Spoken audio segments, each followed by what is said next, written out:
Bonjour à tous et bienvenue sur la chaîne CF3D pour une nouvelle vidéo sur le projet RC. Et aujourd'hui, on s'attaque encore une fois au problème de l'étrier de frein.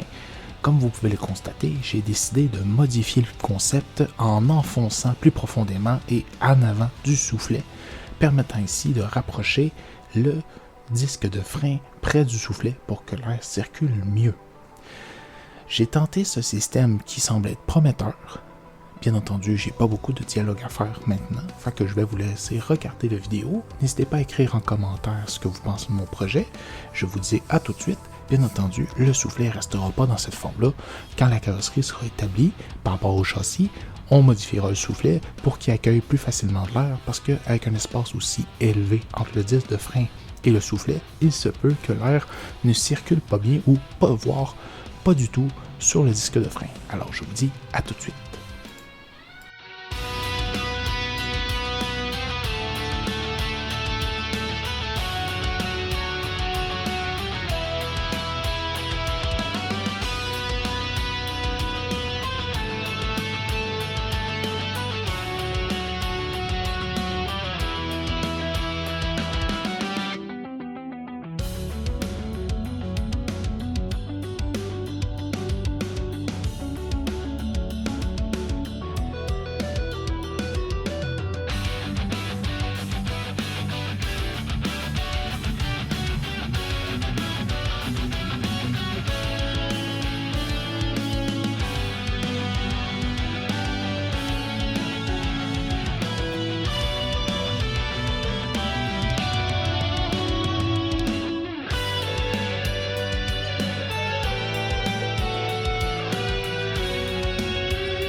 Comme vous pouvez le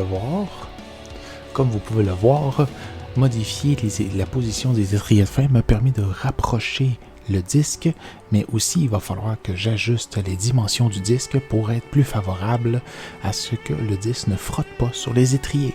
Sinon, ça détruirait à la fois l'étrier, l'assemblage étrier, ainsi que le disque.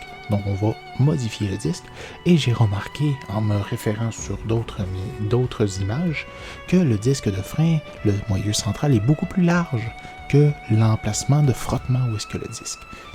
Donc il a fallu que je remodifie, redesign le disque, et j'ai pu aller vérifier la mesure. Et comme vous l'avez vu il y a quelques secondes, les dimensions me permettaient largement le jeu. Étant donné que les deux pièces sont fixes, ils ne devraient pas se fracasser entre eux malgré la vibration.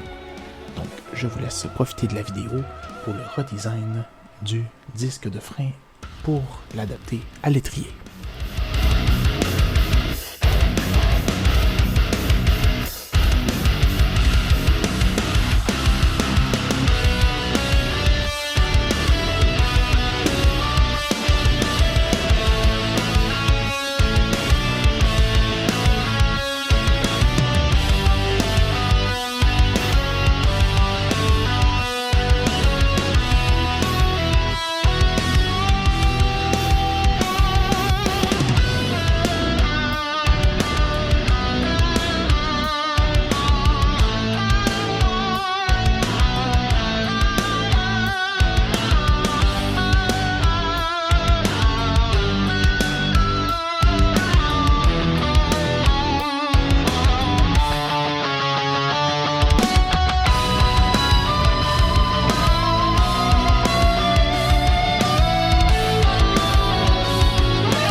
Maintenant qu'on a redimensionné le disque de frein, la position des étriers, il va falloir redimensionner le soufflet.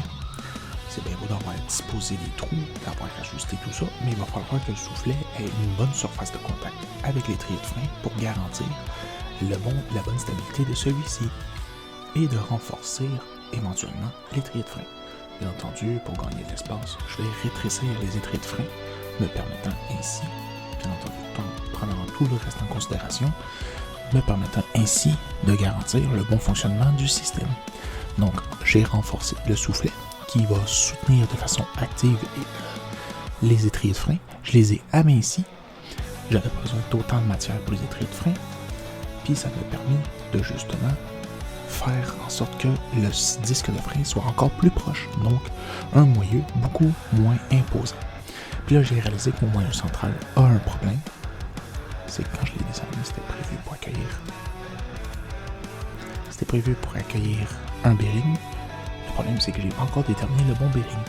Fait que j'espère que cette vidéo-là vous a plu. N'hésitez pas à laisser des commentaires pouces bleus, partagez la vidéo, activez la cloche, abonnez-vous dans le bon ordre. Et je vous dis à la prochaine. C'était Nitrox03 sur la chaîne CF3D pour le projet RC, partie 40.